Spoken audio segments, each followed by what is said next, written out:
ধলাই আসনে উপনির্বাচনের ভোটদান শুরু হয়ে গিয়েছে। সকাল 7টা থেকে শুরু হয়েছে ভোটদান এবং বিভিন্ন বয়সের ভোটাররা সকাল থেকেই লাইনে দাঁড়িয়ে নিজের মতো দান করছেন এবং এই কেন্দ্রের কংগ্রেস প্রার্থী ধ্রুবজ্যোতি পুরকায়স্থ সপরিবারে ভোটদান করলেন প্রেমানন্দ এমই স্কুলে এবং ভোটদান শেষে আমাদের শিলচরের প্রতিনিধি পাপলু দাসের সঙ্গে মত বিনিময় করলেন ধ্রুবজ্যোতি। শুনুন কি বলছেন তিনি।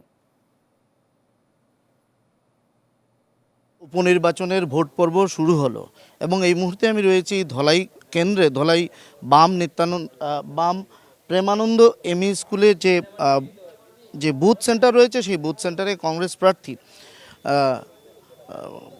ধ্রুবজ্যোতি পুরকায়স্থ ইতিমধ্যে ভোটদান পর্ব সম্পন্ন করলেন এবং তার সঙ্গে আমরা কথা বলবো। দাদা, এই ভোট দিয়ে কীরকম লাগছে? সত্যি খুশির ব্যাপার। ভোটাধিকার অনেক দিন থেকে পেয়েছি। 18 ইয়ার্স যখন হয়েছিল, 18 বছর থেকে ভোটাধিকার, কিন্তু আজকে আমি নিজে ক্যান্ডিডেট, নিজের ভোট নিজে দিয়েছি। এটাই বিরাট একটা ভালো লাগছে নিজের। নির্বাচনের যে প্রক্রিয়া চলছিল, প্রচার অভিযান, সেই প্রচার অভিযানে দেখলাম আমরা বিভিন্ন ধরনের প্রতিকূল অবস্থায় কংগ্রেস দলকে নির্বাচন প্রক্রিয়া চালাতে হয়েছে। এ নিয়ে আপনার মন্তব্য? দেখুন, আমি গত 6 মাস রানিং, 6 মাস থেকে আমি ফিল্ডে আছি।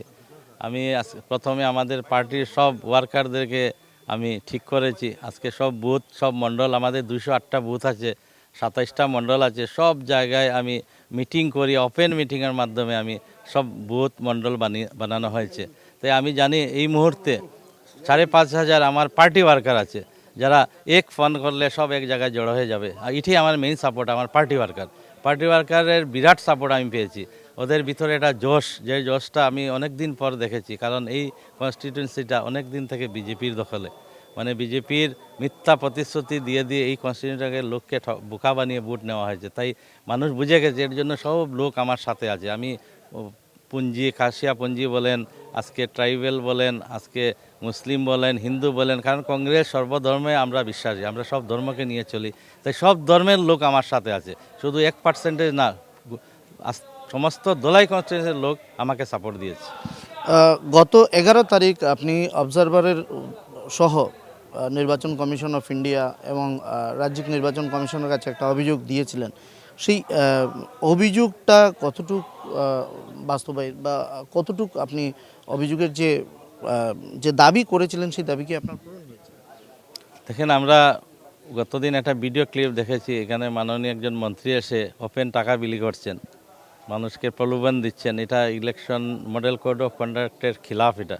তাই আমরা এটার বিরুদ্ধে একটা প্রতিবাদ দিয়েছি। তবুও দেখেন, রুলিং সরকার ওরা তবুও নিজের ইচ্ছা মতো কাজ করে, যে সাইরেন বাজানো যায় না ইলেকশনের টাইমে, কিন্তু ওরা সাইরেন বাজিয়ে ঘুরেছে। আজকে প্রত্যেক জায়গায় ঢুকেছে রাত্রে। আজকে সমস্ত জিপিতে আমরা দেখেছি ওরা গিয়ে টাকা বিলি করেছে। কিন্তু আমরা দেখুন, ওদের শাসক দলের বিরুদ্ধে আমরা টাকা দিয়ে পারবো না, কারণ আমাদের কাছে ওদের মতো এত টাকা নেই। কিন্তু জনগণের সাপোর্ট আমাদের আছে।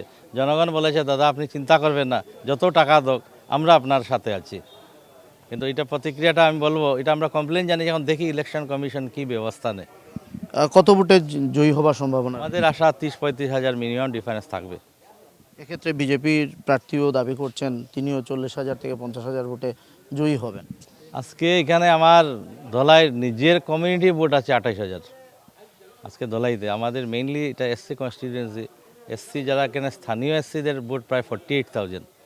আজকে যিনি এখানে প্রার্থী হয়েছেন, দেখেন ইলেকশন আসলে এইসব কাস্ট কমিউনিটি আসি, কারণ অনেক দিন পর আমাদের কমিউনিটি থেকে একজন লোক প্রায় 33 বছর পর, বিগত 1991-এ আমার সদ্য পিতাজি স্বর্গীয় দিগেন্দ্র পুরকায়স্থ এখান থেকে হেরেছিলেন। এরপরে এই কমিউনিটির কোনো লোক এখানে টিকিট পায়নি। আজকে আমি টিকিট পাওয়ার জন্য আমাদের কমিউনিটির সব লোক বিরাট খুশি।